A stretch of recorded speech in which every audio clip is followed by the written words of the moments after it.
नमस्कार, आप देख रहे हैं जन टीवी में प्रीति शर्मा आपके साथ। खबरों को विस्तार से भी जानेंगे, लेकिन शुरुआत करते हैं हेडलाइन के साथ।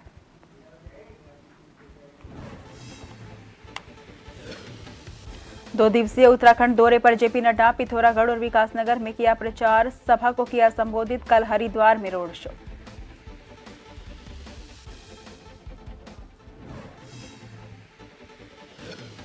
कांग्रेस नेता हरक सिंह रावत बीजेपी में नहीं होंगे शामिल, कहा चुनाव के वक्त ऐसी अफवाहें आम। बीजेपी प्रदेश अध्यक्ष बोले आलाकमान ही करेगा फैसला, 2021 में हुए थे निष्कासित। भ्रष्टाचार के आरोप में बोले कांग्रेस से बीजेपी में आए अतुल सिंह, करण महारा को अधूरी जानकारी, कानूनी कार्रवाई की कही बात। कांग्रेस प्रदेश अध्यक्ष ने कहा नोटिस का इंतजार।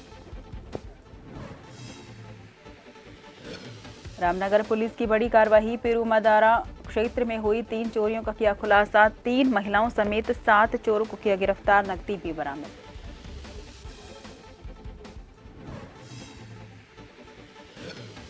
उत्तरकाशी में एफएसटी की कार्रवाई, नौगांव में 26 लाख से ज्यादा की नकदी जब्त, आईटी विभाग को सौंपी राशि, घर में अवैध शराब भी पकड़ी।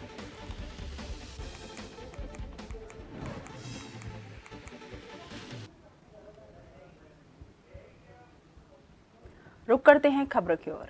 बीजेपी अध्यक्ष जेपी नड्डा ने गुरुवार को कहा कि कांग्रेस ने पूर्व सैनिकों को धोखा दिया, लेकिन पीएम मोदी ने 1 रैंक 1 पेंशन लागू करके उन्हें न्याय दिया। उत्तराखंड के पिथौरागढ़ में एक चुनावी रैली में उन्होंने कहा कि अब हम चुनाव के लिए जा रहे हैं तो हमें याद रखना चाहिए कि अगर सैनिकों के साथ किसी ने बहादुरों के साथ न्याय किया है तो वे पीएम मोदी हैं।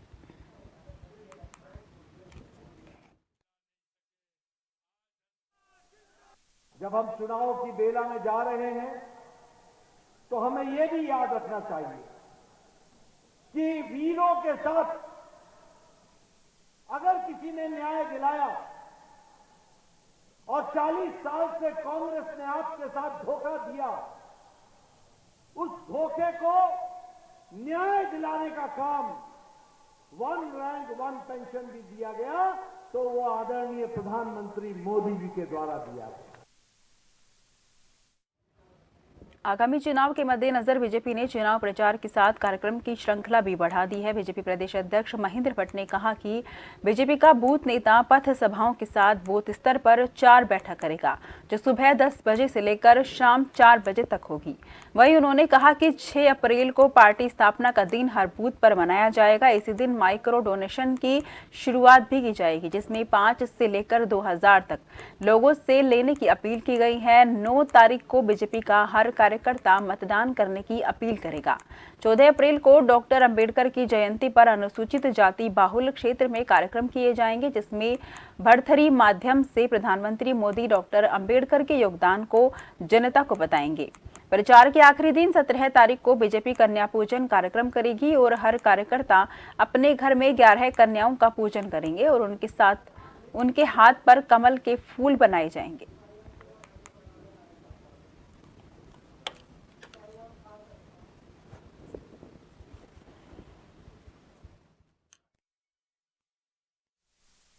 मैं आज खास करके बैतूल के इस नॉमिनेशन के अवसर पर यह कह सकता हूं कि बैतूल हमारा पिछली बार का रिकॉर्ड तोड़ेगा। मेरी अपनी ओर से एक बार फिर बधाई।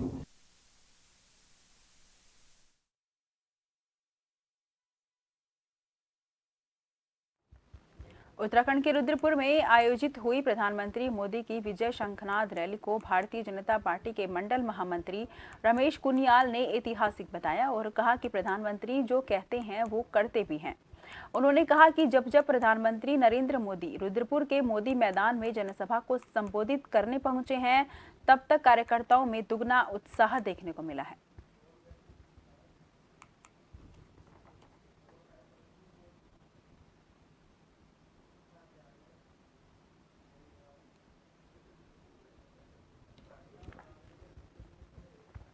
रूप से मोदी जी का इस बार का जो ये कार्यक्रम था कि अपने आप में अभूतपूर्व और ऐतिहासिक रहा। और पीछे जितने चुनाव में मोदी जी रुद्रपुर के मोदी मैदान में आए, इस बार का विराट संगम जो देखने को मिला इस पूरी लोकसभा का, ये अपने आप में, जैसे कि मोदी जी ने अपने उद्बोधन में भी कहा कि यह चुनावी रैली ना होकर विजय रैली दिखाई देती है, तो निश्चित रूप से ऐसा प्रतीत होता है कि आज विजय शंखनाद हो चुका है, शंखनाद नहीं बल्कि विजय भी मिल चुकी है, ऐसा प्रतीत होता है। आप बात कर रहे हैं कांग्रेस की, कांग्रेस कहीं है नहीं, कांग्रेस के पास कुछ करने को है नहीं। लंबे समय कांग्रेस ने राज किया और कहाँ स्थिति आज, कहाँ देश का इंफ्रास्ट्रक्चर है, देश कहाँ जा रहा है, विश्व गुरु बनने की ओर हमारा देश जा रहा है। और कांग्रेस के पास उपलब्धि बताने को कुछ नहीं है, छोटी छोटी चीजों पर कांग्रेस आज आरोप लगा रही है। आगामी लोकसभा चुनाव को लेकर बीजेपी ने अपनी चुनाव प्रचार की श्रृंखला लगातार बढ़ा दी है। बता दें कि बीजेपी प्रदेश अध्यक्ष महेंद्र भट्ट ने कहा कि बीजेपी का बूथ नेता पथ सभाओं के साथ बूथ स्तर पर 4 बैठक करेगा, जो सुबह 10 बजे से लेकर शाम 4 बजे तक होगी। वहीं उन्होंने कहा कि 6 अप्रैल को पार्टी स्थापना का दिन हर बूथ पर मनाया जाएगा। इसी दिन माइक्रो डोनेशन की शुरुआत भी की जाएगी, जिसमें 5 से लेकर 2000 तक लोगों से लेने की अपील की गई है। 9 तारीख को बीजेपी का हर कार्यकर्ता मतदान करने की अपील करेगा। 14 अप्रैल को डॉक्टर अंबेडकर की जयंती पर अनुसूचित जाति बाहुल्य क्षेत्र में कार्यक्रम किए जाएंगे, जिसमें भरथरी माध्यम से प्रधानमंत्री मोदी डॉक्टर अंबेडकर के योगदान को जनता को बताएंगे। प्रचार के आखिरी दिन 17 तारीख को बीजेपी कन्या पूजन कार्यक्रम करेगी और हर कार्यकर्ता अपने घर में 11 कन्याओं का पूजन करेंगे और उनके हाथ पर कमल के फूल बनाए जाएंगे।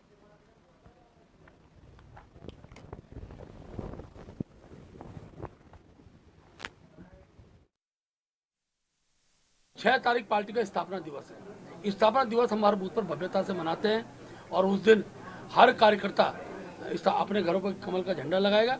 और जो माइक्रो डोनेशन का जो अपील हमने समाज से की है, जनता से की है, 50 रुपये, 5 रुपये से लेके और 2000 तक का माइक्रो डोनेशन, ये लोकतंत्र के अंदर चुनाव में एक प्रकार से जब हम ऑनलाइन डोनेशन लेते हैं तो उसका एक प्रमाण सत्यता रहती है। उस कार्यक्रम को उस दिन चलाएंगे।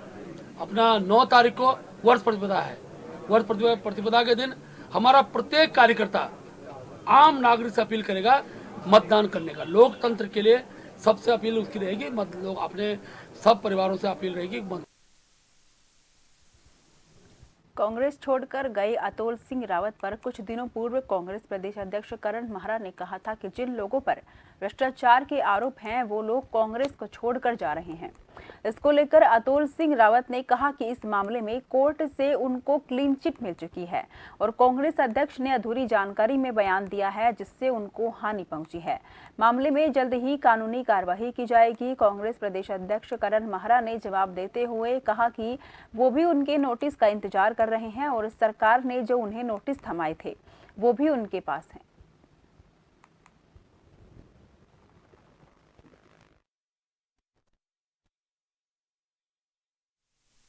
देखिए, मैं करण महरा जी के बात का जवाब माननीय न्यायालय के माध्यम से दे रहा हूं और मेरी लीगल टीम उस पर काम कर रही।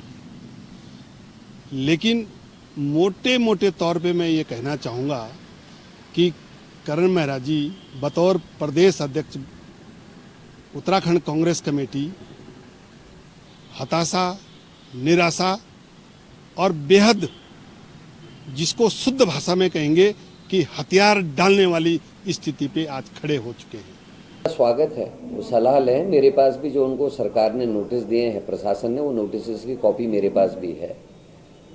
वो राजीव गांधी आवास योजना से संबंधित विषय है। वो नोटिस देंगे तो मैं तथ्यों के साथ मैं भी सामने आऊँगा। कोई मैं डरने वाला नहीं हूँ।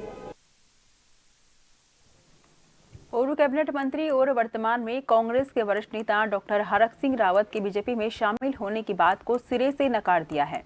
हरक सिंह रावत ने कहा कि चुनाव के समय में ऐसी अफवाहें फैलती रहती हैं। साथ ही ये भी बताया कि 2021 में मेरा बीजेपी छोड़ने का कोई इरादा नहीं था, लेकिन अफवाहों के चलते मुझे पार्टी से निष्कासित किया गया। हालांकि दूसरी तरफ बीजेपी के प्रदेश अध्यक्ष महेंद्र भट्ट ने कहा कि हरक सिंह रावत का निष्कासन केंद्रीय नेतृत्व द्वारा किया गया है और उनकी सदस्यता ग्रहण करने का फैसला भी केंद्रीय नेतृत्व का होगा।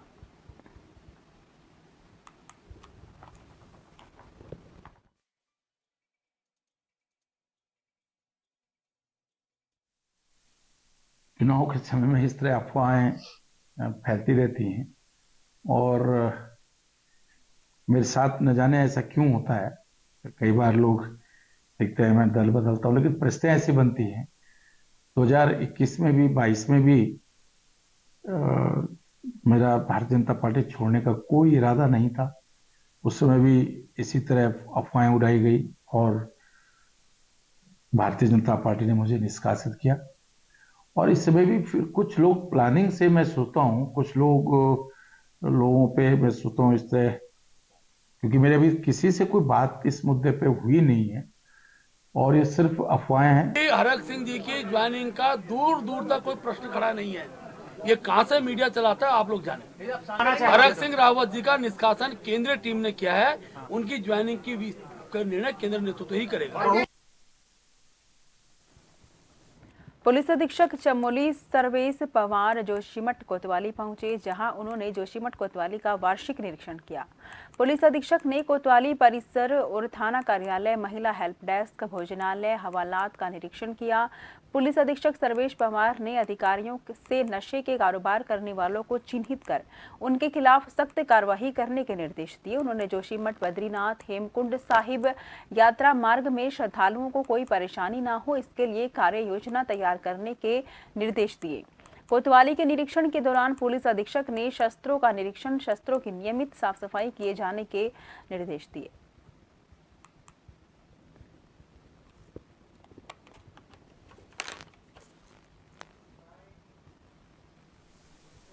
आज जो जोशीमठ थाने का ये वार्षिक निरीक्षण जो हमारा रहता है, उसके तहत थाने का वार्षिक निरीक्षण किया गया है। इसमें जो भी अलग अलग रजिस्टर्स जो थाने पे है उनका रखरखाव बनने और थाने के परिसर में जो साफ सफाई से लेके हर एक पहलू का निरीक्षण किया गया है। जैसा कि आप कह रहे हैं, अभी जो हमारी प्राथमिकता है वो अभी जो लोकसभा चुनाव जो होने वाले हैं वो, और उसके बाद जैसे ही यात्रा सीजन स्टार्ट होगा तो उसके लिए हम लोग तैयार हैं।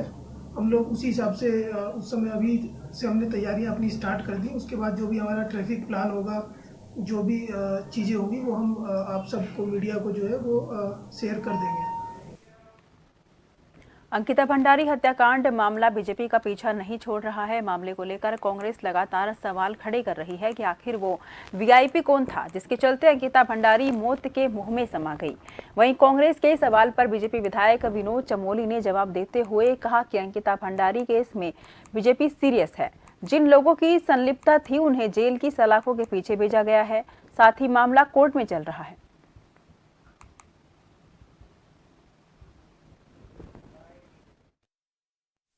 स्पष्ट है कि अंकिता भंडारी कांड में बीजेपी बहुत सीरियस है। जिन जिन लोगों की उसमें संलिप्तता थी सब जेलों में पड़े हुए हैं। जो पार्टी से जिनका संबंध था वो पार्टी से निकाल दिए गए हैं। अब कोर्ट का ट्रायल है, उसमें कोई बाहर से कुछ कर नहीं सकता। आप भी जानते हैं कोर्ट प्रोसीडिंग चल रही है। हम उसमें, कांग्रेस तो उस पर राजनीति कर रही है, लेकिन हम उसमें उनसे ज़्यादा गंभीर हैं, क्योंकि हम उस चीज़ को परिणाम तक पहुँचा रहे हैं, उनको सजा तक ले जा रहे हैं। हम निश्चित तौर पर उनको बख्शा भी नहीं जाएगा। बीजेपी जो भी उसके लिए करना होगा हम करेंगे। मंदिर में चोरी का जहाँ तक सवाल है, ये विषय आया होगा, लेकिन ये हमारे स्थानीय, क्योंकि हम यहाँ भी एक बड़ी पार्टी है, हम यहाँ सरकार चला रहे हैं। ये मेरी सरकार का सब्जेक्ट है, ये हम लोगों का सब्जेक्ट है। खबरों का सिलसिला जारी रहेगा। फिलहाल लेते हैं छोटे सा ब्रेक।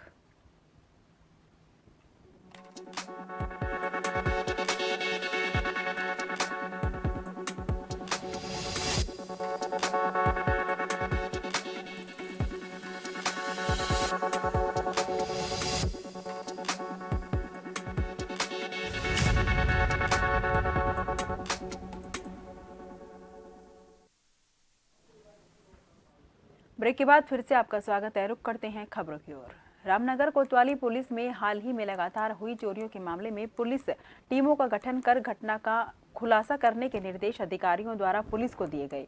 मामले में जानकारी देते हुए कोतवाली के एसएसआई मोहम्मद यूनुस ने बताया कि बीते दिनों ग्राम पिरुमदारा क्षेत्र में हुई 3 चोरियों के मामले में चौकी इंचार्ज राजेश जोशी के नेतृत्व में गठित पुलिस टीम द्वारा अपने क्षेत्र में घटी 3 चोरियों के मामले में कौशल और उसकी पत्नी अनामिका मनोज दीपक सिंह को गिरफ्तार कर उनके कब्जे से चोरी की गई एक स्कूटी सहित 17,000 रुपए नकद और अन्य सामान बरामद करने की कार्रवाई की गई।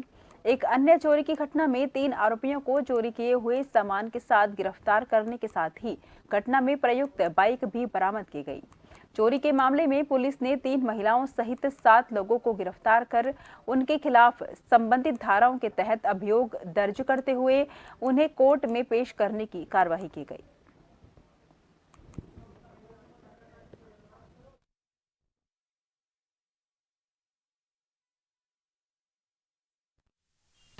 ये जनवरी से लेके अब तक रामनगर के पीरू मज़ारा क्षेत्र और बाज़ार क्षेत्र से लगभग 4 चोरियां जो हमारी वहाँ लिखी गई हैं, उसमें से 4 पुरुष और 3 महिलाओं को गिरफ्तार किया गया है और उनसे जो सामान चोरी हुआ था वो सब बरामद किया गया है। और उनको अब फिलहाल बाद मेडिकल कराने के कोर्ट में पेश किया जा रहा है। लोकसभा चुनाव के लिए गठित एफएसटी के मुखबिर की सूचना पर नौगांव में एक व्यक्ति के घर से 26 लाख से ज्यादा की नकदी और शराब पकड़ी गई है। नकदी को घर में कट्टों में भरकर रखा गया था। उड़न दस्ते की टीम ने बरामद नकदी को सीज कर मौके पर पहुंची आयकर विभाग की टीम के सुपुर्द कर दिया।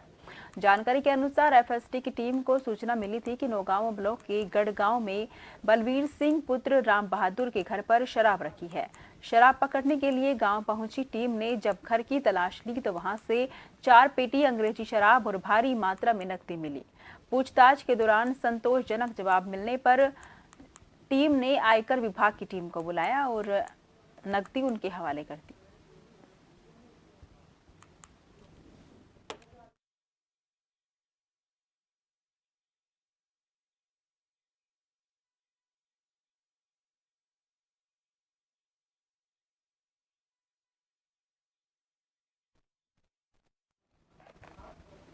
हल्द्वानी के मलिक का बगीचा को खुर्द बुर्द करने के मामले में आरोपी साफिया मलिक आखिरकार पुलिस की गिरफ्त में आ चुकी है। अब्दुल मलिक की पत्नी साफिया मलिक बरेली से गिरफ्तार किया गया है। सूत्रों से प्राप्त जानकारी के अनुसार साफिया को बीती देर रात हल्द्वानी कोतवाली पुलिस ने गिरफ्तार कर लिया है और वो पुलिस अभिरक्षा में है। बता दें कि कोतवाली पुलिस ने बीती 22 फरवरी को साफिया मलिक के खिलाफ धोखाधड़ी सहित अन्य धाराओं में मुकदमा दर्ज किया था। इस मामले में आरोपी साफिया फरार चल रही थी, लेकिन बीती देर रात साफिया को पुलिस ने आखिर गिरफ्तार कर ही लिया।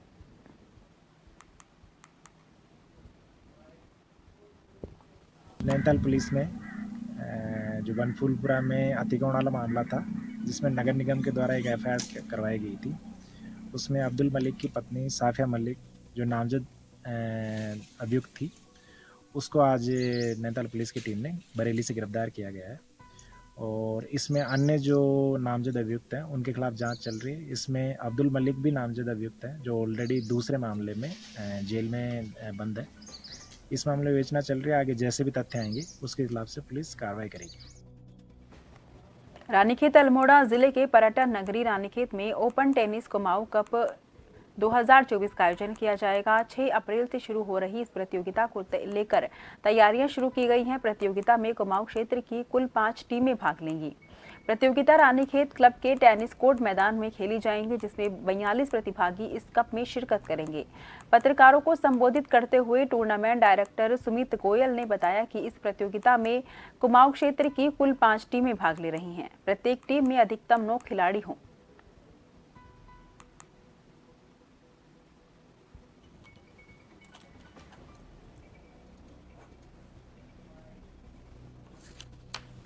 क्लब के टेनिस कोर्ट्स में एक टेनिस प्रतियोगिता का आयोजन करने जा रही है, जिसका नाम है Ranikhet open tennis Kumaon cup 2024।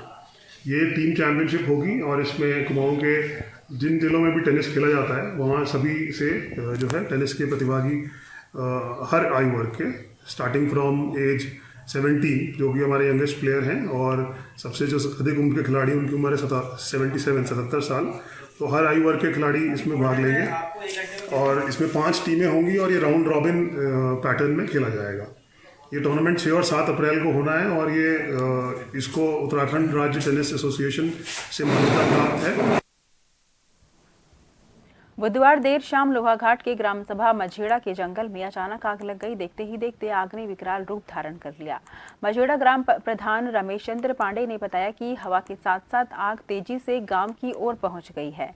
उन्होंने बताया कि ग्रामीण पूरन चंद्र का मकान आग की चपेट में आने से बाल बाल बच गया। गांव के ग्रामीण आग बुझाने पहुंचे पर आग काफी विकराल थी, जिस पर उनके द्वारा फायर स्टेशन लोहाघाट और वन विभाग को फोन किया गया। दोनों ही टीमों के पहुंचने पर लोहाघाट के फायर कर्मियों वन कर्मियों ने ग्रामीणों की मदद से 2 घंटे की कड़ी मशक्कत के बाद आग पर काबू पाया।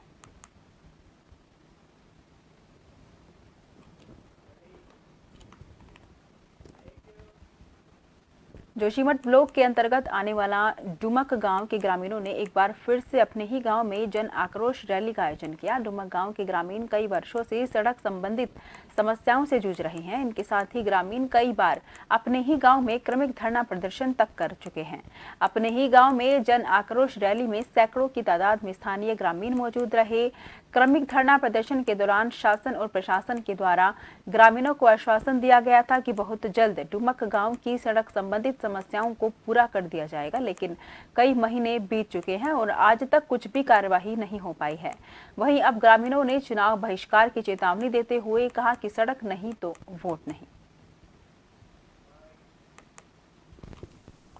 3 महीनों से हम लगातार संघर्ष कर रहे हैं, फिर भी हमें शासन प्रशासन ने अभी भी झूठे वादों में उलझा रखा है। रोड नहीं है, फिर भी बोल रहे हैं कि रोड आएगी। अभी तक कुछ भी नहीं है। पर हमारे गांव में रोड नहीं आएगी तो हम वोट बहिष्कार करेंगे। उन्होंने जो है जनवरी से बहुत लंबा आंदोलन चलाया था। सरकार ने हमारे साथ वायदा किया था कि तुरंत ही सड़क का निर्माण कार्य शुरू किया जाएगा, लेकिन आज तक सड़क निर्माण कार्य हुआ नहीं। मुख्यमंत्री के विशेष सचिव, एक्शन PMGSY, इन लोगों ने फ़ोन करके 20 जनवरी को बता दिया था कि तुम्हारी सड़क 7 दिन के अंतर्गत शुरू हो जाएगी, लेकिन वो आज तक नहीं हुआ। 1.5 महीना गुजर गया। हम लोग झूठे वादों से त्रस्त आकर के इस समय जो है वोट का बहिष्कार करेंगे।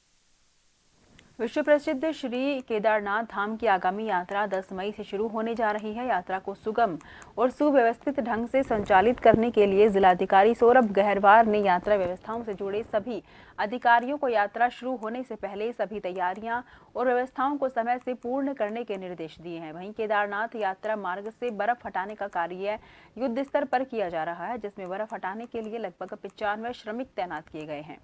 मजदूरों द्वारा रास्तों में आए भारी ग्लेशियरों को काटते हुए मार्ग से बर्फ हटा दी गई है।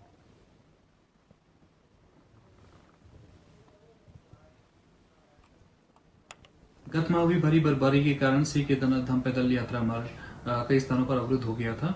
रामबाड़ा से श्री केदारनाथ धाम के बीच 5 से 6 स्थानों पर ग्लेशियर आने से वह पैदल मार्ग पर 3 से 4 फीट बर्फ गिर जाने से रास्ता अवरुद्ध हो गया था। श्री केदारनाथ धाम मास्टर प्लान व श्री केदारनाथ धाम यात्रा के दृष्टिगत मार्ग को सुचारू किया जाना आवश्यक था, जिस हेतु लोनी गुप्तकाशी द्वारा 100 मजदूरों की टीम को डिप्लॉय किया गया, जिसमें मजदूरों द्वारा ग्लेशियर काटकर लगभग 10 से 12 फीट की हाइट ग्लेशियर काटकर रास्ता बनाया गया। वर्तमान में रास्ता बनाते हुए टीम श्री केदारनाथ धाम पहुंच चुकी है। वहां पे बर्फ हटाने का कार्य प्रगति पर है। 2024 की जो यात्रा व्यवस्था है, जिलाधिकारी महोदय के निर्देशों के क्रम में लगातार उसकी मॉनिटरिंग की जा रही है और तथा जो यहाँ पर कार्यदायी संस्थाएं हैं उनसे यात्रा मार्ग को सुदृढ़ एवं सरल बनाने के लिए लगातार प्रयास युद्ध स्तर पर जारी। एक नजर हेडलाइन पर।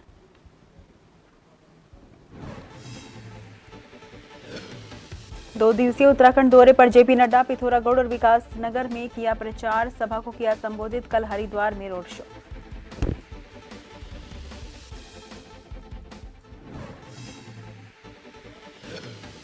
कांग्रेस नेता हरक सिंह रावत बीजेपी में नहीं होंगे शामिल, कहा चुनाव के वक्त ऐसे अफवाहें आम। बीजेपी प्रदेश अध्यक्ष बोले आलाकमान ही करेगा फैसला, 2021 में हुए थे निष्कासित।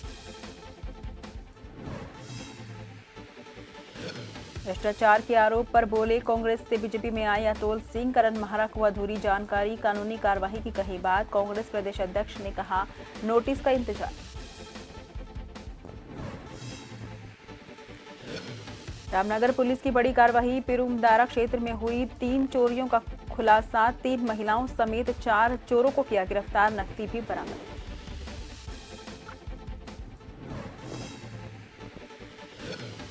उत्तरकाशी में FST की कार्रवाई, नौगांव में 26 लाख से ज्यादा की नकदी जब्त, तो IT विभाग को सौंपी राशि, घर से अवैध शराब भी पकड़ी।